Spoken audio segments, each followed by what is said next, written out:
Hello friends, स्वागत है आपका तारा क्लासेस चैनल पर। इस वीडियो में हम क्लास 6 में भूगोल विषय का पाठ दूसरा ग्लोब, अक्षांश एवं देशांतर में हम अक्षांश को समझेंगे कि अक्षांश होता क्या है। ठीक है, आइए चलते हैं, हम देखते हैं। अक्षांश लेटीट्यूड्स क्या है। अक्षांश को प्रत्येक डिग्री पर बांटा जाता है तथा बांटे गए अंश को अक्षांश कहते हैं। ठीक है, इसमें क्या है, अक्ष को प्रत्येक डिग्री पर बांटा जाता है तथा बांटे गए अंश को क्या कहते हैं, अक्षांश कहते हैं। ठीक है, पिछली वीडियो में हमने देखा था कि अक्षांश अक्ष होता क्या है। ठीक है, जैसे ये पृथ्वी है और पृथ्वी के बिल्कुल मध्य से अक्ष गुजरती है। ठीक है, ये काल्पनिक रेखा होती है। ठीक है, कल्पना की गई, ये ग्लोब में होती है। ठीक है, जिस प्रकार से ग्लोब में इस सुई के सहारे ग्लोब टिका होता है। ठीक है, और इस सुई के सहारे घूमता है। ठीक है, ये सुई क्या है, अक्ष कहलाती है। ठीक है, पृथ्वी पर वास्तविक रूप से ऐसी कोई अक्ष नहीं होता है। ठीक है, तो पृथ्वी के अंदर एक अक्ष है जो काल्पनिक रूप से माना गया है। ठीक है, और उस अक्ष के अंश को यानी प्रत्येक डिग्री पर, ठीक है, प्रत्येक डिग्री पर बांटे गए अंश को क्या कहते हैं, अक्षांश कहते हैं। ठीक है, क्या कहते हैं, अक्षांश कहते हैं। या हम कह सकते हैं अक्ष पर प्रत्येक डिग्री की कोणीय दूरी को क्या कहते हैं, अक्षांश कहते हैं। जैसे हम देखते हैं आगे, जैसे मान लीजिए ये पृथ्वी है। ठीक है, और पृथ्वी के मध्य से क्या गुजर रहा है, अक्ष गुजर रही है। क्या गुजर रही है, अक्ष। ठीक है, और ये अक्ष के बीचों बीच क्या है, ये बीचों बीच यह 0 डिग्री। ठीक है, 0 डिग्री अक्षांश है। इसके ऊपर की साइड होंगे 90 डिग्री अक्षांश।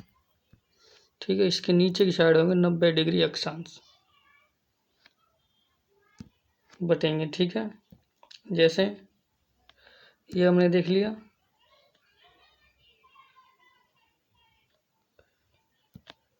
जैसे ये है। ठीक है, ये रेखा है 0 डिग्री पे, है ना। अब यहाँ से हम एक एक डिग्री हम यहाँ से लेते हैं, एक एक डिग्री। ठीक है, एक डिग्री इधर, एक डिग्री इधर। तो यहाँ से हम सिद्ध मिलाएंगे तो ये एक से एक अक्षांश आ जाएगा। ठीक है, एक अक्षांश आ जाएगा। वैसे ही करते जाएंगे हम। ठीक है, जैसे मान लीजिए 15 डिग्री कर दिया, ये 15 डिग्री हो गया, इधर भी 15 डिग्री होगा। इन दोनों को मिलाने पर यहाँ पर कट होगा तो ये अंश हो गया, एक अंश। तो ये क्या हो गया, अक्षांश हो गया। इसी तरह से 0 से लेके यहाँ पर ऊपर तक, उत्तरी ध्रुव तक 90 हो जाता है। ठीक है, उसी प्रकार से दक्षिण में भी इसी प्रकार से होता है। ठीक है, जैसे मान लीजिए 15 डिग्री खींचा, इन दोनों को मिलाया तो 15 डिग्री पर एक अक्षांश हो जाएगा।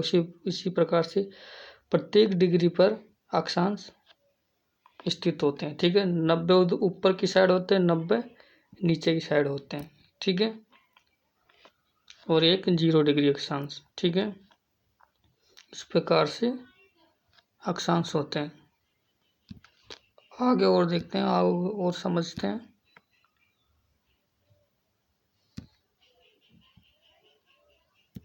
जैसे हमने इसे खींचा तो इसे हम इस प्रकार से खींचते खींचते हम क्या कर सकते हैं, इस प्रकार से पूरे 90 हो जाएंगे।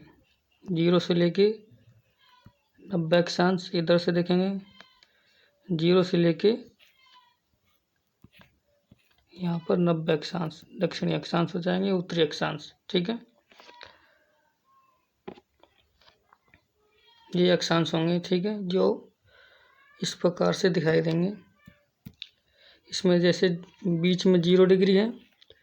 ठीक है, प्रत्येक डिग्री पे अक्षांश से, प्रत्येक अक्षांश है। ठीक है, इस प्रकार से 0 से लेके 90 अक्षांश इधर है और 90 इधर है।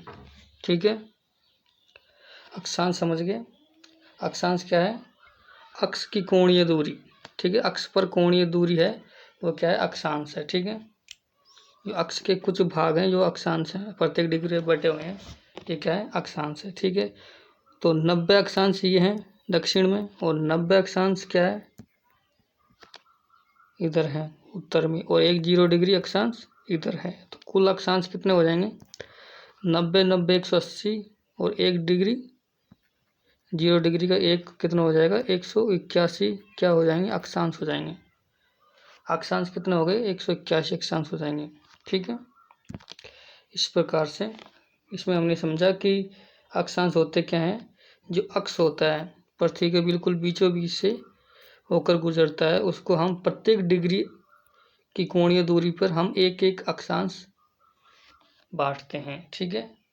तो जब अक्ष को 2 भागों में बांटते हैं तो एक भाग होता है उत्तरी अक्ष, एक भाग होता है दक्षिणी अक्ष। तो उत्तरी अक्ष में 90 कोणीय अक्षांश आएंगे और दक्षिणी अक्ष पर 90 अक्षांश आएंगे, और एक 0 डिग्री का अक्षांश होगा, और कुल मिलाकर 180 अक्षांश हो जाएंगे, ठीक है। आई होप आपने अक्षांश को अच्छी तरह समझा होगा, ठीक है। देखने के लिए धन्यवाद।